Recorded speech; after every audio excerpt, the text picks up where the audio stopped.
IPL 2027 സീസണിന്റെ ആരവങ്ങൾ ഉയരാൻ മാസങ്ങൾ മാത്രം ബാക്കി നിൽക്കെ ക്രിക്കറ്റ് ലോകത്തെ ട്രേഡ് വിപണി അത്ഭുതപൂർവമായ ആവേശത്തിലാണ്. കഴിഞ്ഞ സീസണുകൾ ഋഷഭ് പന്തിന്റെയും കുൽദീപ് യാദവിന്റെയും ഞെട്ടിക്കുന്ന കൂടുമാറ്റങ്ങൾ കണ്ട ആരാധകർ ഇപ്പോൾ കണ്ണും നട്ടിരിക്കുന്നത് മറ്റൊരു വൻ തിരിവിലേക്കാണ്. മുംബൈ ഇന്ത്യൻസിന്റെ അമരക്കാരനായിരുന്ന ഹർദിക് പാണ്ഡ്യ വരുന്ന സീസണിന് മുൻപ് ടീം വിടുമെന്ന വാർത്തകൾ ഏതാണ്ട് ഉറപ്പായി കഴിഞ്ഞു. ഇനി അറിയേണ്ടത് ഒന്നേയൊന്ന് മാത്രം: ഇന്ത്യൻ ക്രിക്കറ്റിൽ ഈ പ്രമുഖ ഓൾറൗണ്ടർ ഇനി ഏത് ഫ്രാഞ്ചൈസിയുടെ ജേഴ്സിയിലാണ് ഇറങ്ങാൻ പോകുന്നത്? ഇവിടെയാണ് ചെന്നൈ സൂപ്പർ കിങ്സ് അഥവാ CSK രംഗപ്രവേശനം ചെയ്യുന്നതും. ഹർദിക്കിനെ തങ്ങളുടെ തട്ടകത്തിലെത്തിക്കാൻ മാനേജ്മെന്റ് തലത്തിൽ വൻ നീക്കങ്ങളാണ് നടക്കുന്നതും. മുംബൈയുമായി CSK നിരന്തരം ചർച്ചകൾ നടത്തുന്നുണ്ട്. എന്നാൽ ഹർദിക്കിന് പകരം CSKയിൽ നിന്ന് വൻ താരങ്ങളെയാണ് മുംബൈ ആവശ്യപ്പെടുന്നത്. ആയുഷ് മാത്രയും ശിവൻ ദുബെയും തങ്ങൾക്ക് വേണമെന്നാണ് മുംബൈയുടെ പ്രധാന ഉപാധി. ശിവൻ ദുബെയെ നൽകാൻ സാധിച്ചില്ലെങ്കിൽ പകരം വെടിക്കെട്ട് താരം ഡെവാൾ ബ്രേവിസിനെയെങ്കിലും നൽകണമെന്ന് അവർ നിർബന്ധം പിടിക്കുന്നു. എന്നാൽ തങ്ങളുടെ വിശ്വസ്തനായ ശിവൻ ദുബെയെ വിട്ടുകൊടുക്കാൻ CSK ഒട്ടും തയ്യാറല്ല. ഈ തർക്കങ്ങൾക്കിടയിലും ഹർദിക്കിനായുള്ള വലവീശൽ CSK ഉപേക്ഷിച്ചിട്ടുമില്ല. പക്ഷേ ഈ ട്രേഡ് നീക്കങ്ങൾ യാഥാർത്ഥ്യമായാൽ അത് ചെന്നൈ ടീമിലെ മലയാളി താരം സഞ്ജുവിന്റെ ഭാവിയെ എങ്ങനെ ബാധിക്കുമെന്നാണ് ക്രിക്കറ്റ് പ്രേമികൾ ഉറ്റുനോക്കുന്നത്. ഏറ്റവും പ്രധാനം CSKയുടെ ക്യാപ്റ്റൻസി തർക്കമാണ്. ഋതുരാജ് ഗെയ്ക്വാദിന്റെ നേതൃത്വത്തിൽ പ്രതീക്ഷിച്ചത്ര മുന്നേറ്റം നടത്താൻ CSKയ്ക്ക് കഴിഞ്ഞിരുന്നില്ല.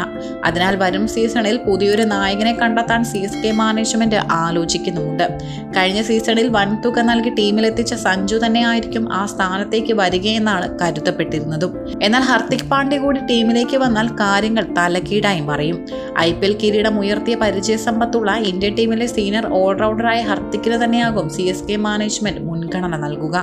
മാത്രമല്ല, ഒരു ജൂനിയർ നായകനായി സഞ്ജുവിന് കീഴിൽ കളിക്കാൻ ഹർദിക് പാണ്ഡ്യ താല്പര്യം കാട്ടുമോ എന്നതും സംശയമാണ്. ഇത് വരും ദിവസങ്ങളിൽ ടീമിനുള്ളിൽ അഭിപ്രായ ഭിന്നതകൾക്കും പുകച്ചിലുകൾക്കും കാരണമായേക്കാം. പണ്ട് രാജസ്ഥാൻ റോയൽസിൽ സംഭവിച്ചതുപോലെ നിർണായകമായ നിമിഷങ്ങളിൽ സഞ്ജുവിന് ടീമിൽ അർഹിച്ച പരിഗണന ലഭിക്കാതെ പോയേക്കുമോ എന്ന് അദ്ദേഹത്തിന്റെ ആരാധകർ ഭയപ്പെടുന്നു. ഇതിനെല്ലാം പുറമെ സഞ്ജുവിന് എപ്പോഴും കരുത്തായി നിൽക്കുമെന്ന് കരുതിയ മഹേന്ദ്ര സിംഗ് ധോണി അടുത്ത സീസണിൽ കളിക്കാരനായി ഉണ്ടാകില്ലെന്നതും ഉറപ്പാണ്. ധോണി ഉപദേശകനായി ഉണ്ടാകുമോ എന്ന കാര്യത്തിലും വ്യക്തതയില്ല. ഈ ഒരു സാഹചര്യത്തിൽ സഞ്ജു മുംബൈ ഇന്ത്യൻസിലേക്ക് മാറിയാൽ അത് അദ്ദേഹത്തിന്റെ കരിയറിന് പുതിയൊരു ദിശ നൽകുമെന്നാണ് ആരാധകർ കൂട്ടായ്മകൾ വിലയിരുത്തുന്നത്. അതിനവർ നിരത്തുന്ന കാരണങ്ങൾ ഇവയാണ്. ഒന്നാമതായി, മുംബൈ ഇന്ത്യൻസ് നിരയിൽ നിലവിൽ പരിചയസമ്പന്നനായ ഒരു ഇന്ത്യൻ വിക്കറ്റ് കീപ്പർ ബാറ്റ്സ്മാന്റെ വലിയൊരു കുറവുണ്ട്. സഞ്ജു അവിടെ എത്തിയാൽ ആ വിക്കറ്റ് കീപ്പർ സ്ഥാനം പൂർണ്ണമായും സഞ്ജുവിന്റെ കൈകളിൽ ഭദ്രമായിരിക്കും.